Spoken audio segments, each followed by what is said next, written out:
Halo, selamat malam, saudara setanah air. Seperti kita ketahui, Indonesia sebentar lagi akan menjalani laga kualifikasi putaran Piala Dunia ronde ketiga. Indonesia akan bersama dengan 5 tim lainnya, yaitu Australia, Jepang, Arab Saudi, Bahrain, dan China. Oke, pertandingan pertama akan dilaksanakan pada tanggal 5 September ini, yang akan mempertemukan Indonesia dengan Arab Saudi dulu, dan pertandingan kedua akan dilanjutkan oleh pada tanggal 10 September yang akan mempertemukan Indonesia dengan Australia. Oke, pada pertandingan pertama pada tanggal 5 September Indonesia akan bertanding di Arab Saudi, yaitu di kandang Arab Saudi. Oke, prediksi saya Indonesia setidaknya harus bisa sekurang-kurangnya menahan imbang Arab Saudi, atau setidaknya paling bagus ya kalau Indonesia bisa menang ya akan lebih bagus lagi, karena akan mendapatkan poin 3 di awal pertandingan. Oke, dan di pertandingan kedua Indonesia akan menjamu Australia di GBK Jakarta. Nah, ini juga pertandingan sangat penting karena Indonesia bermain di kandang. Walaupun lawannya akan dihadapi Australia, ya seperti kita tahu sebelumnya Indonesia juga pernah ketemu Australia di Piala Asia kemarin, dan Indonesia kalah 4-0. Tapi pada saat itu memang pemain Indonesia yang dulu main itu belum full lengkap ya, seperti yang sekarang ada ini. Seperti kita ketahui, sekarang ini sudah ada pemain seperti Tom Haye, Ratnar Oratmangun, terus Justin Hapner, Ivan Jenner, Calvin Verdong, terus yang terakhir kiper dari Liga Amerika yang baru bergabung dengan Indonesia, yaitu Martin Paes. Terus juga ada Arhan Pratama, juga ada Rafael Struijk, dan masih banyak lagi guys. Ini yang saya lihat dari cuplikan di YouTube. Nah, ini penjaga gawangnya kemungkinan besar pada pertandingan pertama, kemungkinan besar Martin Paes belum bisa bergabung oleh tim Indonesia, dan kemungkinan yang bermain adalah Hernando Ari. Nah, untuk pemain belakang kita tahu ada Jay Ises yang sekarang bermain di Liga Italia. Setelah itu ada Calvin Verdong dan ada Rizky Ridho. Juga ada Sandy Walsh dan juga Pratama Arhan. Nah, kalau untuk pemain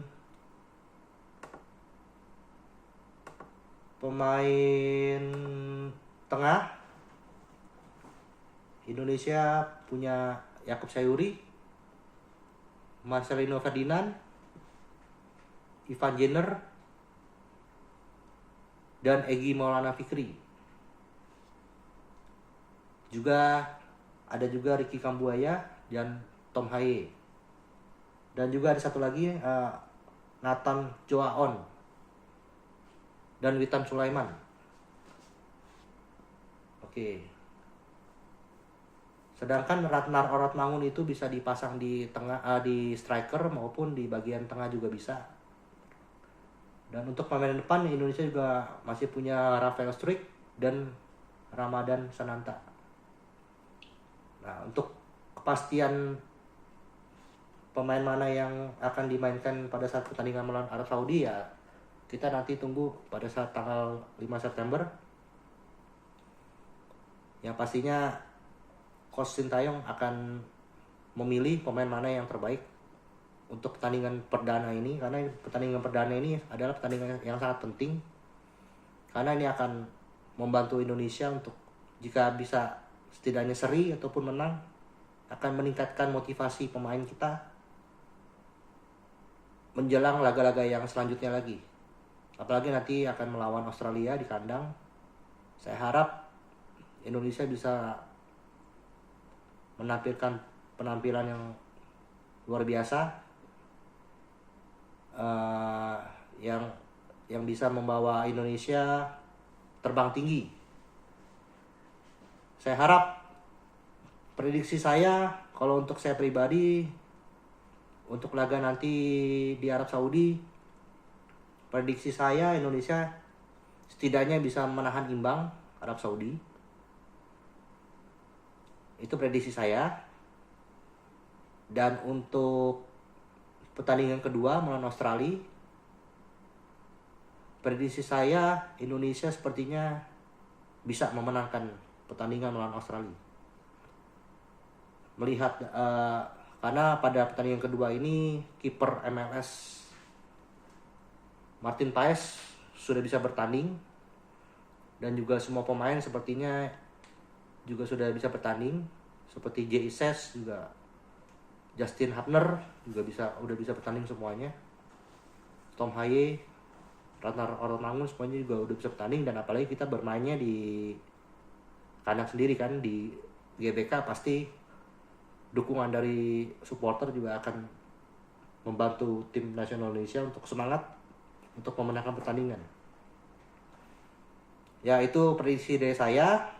Jadi pertandingan pertama saya harap bisa tahan imbang Arab Saudi di kandang Arab Saudi, dan pertandingan kedua Indonesia bisa memenangkan pertandingan. Nggak usah banyak-banyak, 1-0 aja sudah cukup. Setidaknya Indonesia bisa mengamankan 3 poin, dan dari pertandingan pertama 1 poin itu juga sudah cukup, 4 poin. Nah, itu prediksi saya untuk 2 pertandingan yang akan datang bulan September ini. Oke, dan untuk pertandingan yang ketiga dan keempat kita tahu akan dilaksanakan bulan Oktober, dan pertandingan kelima dan keenam bulan November. Selanjutnya pertandingan 7, 8, 9, dan 10 akan dilaksanakan tahun depan. Nah, prediksi saya kalau Indonesia mau lolos ke Piala Dunia, setidaknya Indonesia harus mendapatkan sekurang-kurangnya 15 poin. 15 poin, yaitu ya setidaknya Indonesia harus bisa memenangkan setidaknya 3 pertandingan atau 4 pertandingan. Berarti kan kalau 4 pertandingan 12 poin. Nah, sisanya seri. Yang 3 seri, jadi 4 pertandingan menang, 3 seri, dan 3 kalah. Nah, itu prediksi saya kalau Indonesia bisa mengumpulkan kurang lebih 15 poin. 13 sampai 15 poin. Nah, itu Indonesia kemungkinan besar bisa di urutan ketiga atau 4. Nah, seperti kita tahu kalau urutan 3 dan 4, Indonesia bisa melaju ke ronde keempat, dan kemungkinan Indonesia bisa lolos ke Piala Dunia kalau masuk ke ronde keempat itu kemungkinannya jauh lebih besar ya, karena tim di ronde keempat itu nanti akan lebih sedikit ya dibandingkan ronde ketiga ini gitu loh. Ya, kita lihat saja nanti setelah ronde ketiga ini selesai.